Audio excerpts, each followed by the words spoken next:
Indian-made component found in Russian weapon for first time. Russia's advance in Ukraine has steadily slowed since November 2024. And about the continuous missile and bombing attacks on Ukraine. The latest news next. The Institute for the Study of War has stated that the pace of the Russian offensive in Ukraine is steadily decreasing. Russian forces advanced by only 143 square kilometers in March 2025, the lowest figure in the past 5 months, reported by ISW. According to estimates by the UK Ministry of Defense, the rate of Russian troop advancement has been steadily declining each month since November 2024. Russian troops captured approximately 730 square kilometers of territory in November, 393 square kilometers in December, 326 square kilometers in January 2025, 195 square kilometers in February, and only 143 square kilometers in March. ISW has recorded similar trends based on analysis of geolocated footage and satellite data. By their calculations, the Russian advance amounted to 627 square kilometers in November 2024, 569 square kilometers in December, 427 square kilometers in January, 354 square kilometers in February, and 203 square kilometers in March. The UK MOD likely uses a different methodology or sources to assess Russian advances in Ukraine. But the UK MOD's report is consistent with evidence ISW has observed of decreasing monthly Russian advances between November 2024 and March 2025. Ukrainian forces have conducted localized counterattacks in the Pokrovsk and Donetsk directions in recent weeks, regaining lost positions in these areas and contributing to slowing Russian advances in Ukraine. ISW believes that the slowdown in the pace of land being captured is partly explained by successful operations by the armed forces of Ukraine. Ukrainian troops conducted local counterattacks on the Pokrovsk and Donetsk fronts in March, regaining lost positions in these areas and thereby contributing to the slowing of the Russian advance in Ukraine. Russian forces have continued to advance near the city of Liman in Donetsk region. They are achieving success in certain areas of the line of contact, reported by Deep State Analytical Project. About details, Deep State reported that the situation in the Novokaterinivka-Nevsky area continues to intensify. Russian troops have an advantage in this area of the contact line and are actively carrying out offensive actions. In particular, assaults are being carried out near Novomykhailivka, and Russian units have had tactical success on the approaches to Nevsky and Nove. Katerinivka is under constant pressure from the Russian forces. Unfortunately, the situation in this area is not developing in the best way for the defense forces. The ineffective use of resources by the brigade that holds that area of responsibility, poor awareness of the situation, and Russia's advantage with drones and opportunities to strike take their toll. The situation is getting worse and needs to be changed.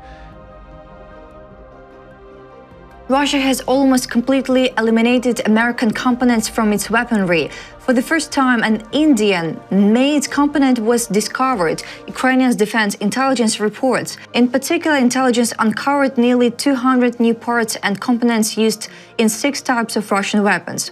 These include the CRP antenna of the Russian Shahed drone, the North Korean ballistic missile KN-24, the computer from the Ha-47 Kinjal missile, and the drone Supercam S-350, Gerbera and Zala. According to the Ukrainian military, the new CRP antennas for the ground-second drone contained only 2 American-made chips. This indicates Russia's attempt to reduce dependence on components from countries that have imposed sanctions on it. Previously, new German-resistant antennas with Chinese language markings had been discovered in Russian Shaheds.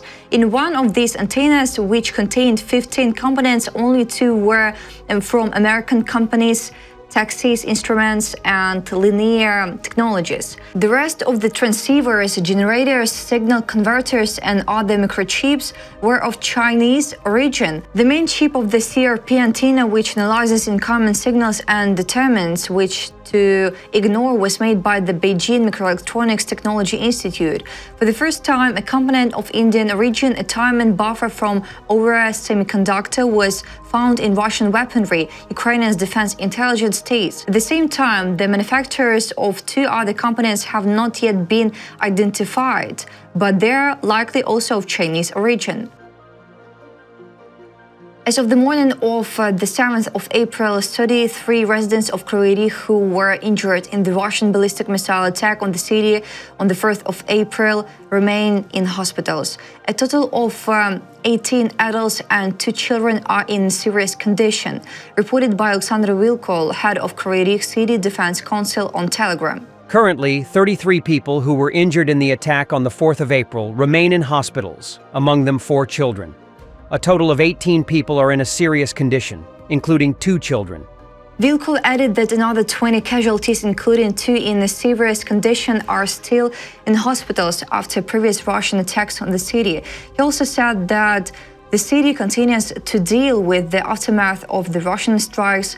On the 7th of April, a humanitarian aid center will be opened in the city's Saksahansky district. In the Donetsk district, residents can contact the district executive city council committee. The headquarters will provide construction materials and accept applications for financial assistance from the city. The aid will be provided to everyone who needs it, Wilkol asserted. About background, on the evening of the 1st of April, the Russians struck a residential area in Krivoy Rog with the ballistic missile, killing 20 people, including 9 children. More than 60 people were injured in the attack. Russian forces have attacked Kharkiv region 6 times on the morning of the 7th of April alone. As a result of the attacks, 2 people sustained injuries, fires broke out, and the high-rise building, houses, outbuildings and power transmission lines were damaged, reported by Alexei Negubov, head of Kharkiv Region Military Administration, on Telegram. 0544, Kupiansk District, the town of Kupiansk. As a result of a strike on the 8th floor, the balconies and apartments of a 9-story apartment building caught fire, covering an area of 100 square meters. The building was partially damaged. A 67-year-old man and a 79-year-old woman were injured in the attack. Half an hour later, the Russians bombarded Kupiansk again and damaged the roofs of 5 houses.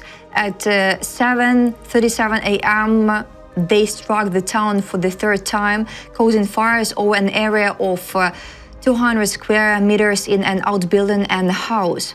Then the Russians hit the outskirts of the village of Berezivka in the Bohodukhiv district with a guided aerial bomb. Then Russian FPV drones attacked the village of Ivashki in the same district and damaged 2 houses, outbuildings and power transmission lines. Also, the Russians attacked the village of Kupiansk-Uzlovy and houses were burning as a result of the attack. 3 people sustained injuries as a result of a Russian attack on the Nikopol district, Dnipropetrovsk region, on the morning of the 7th of April, reported by Serhiy Lysak, head of Dnipropetrovsk Region Military Administration, on Telegram.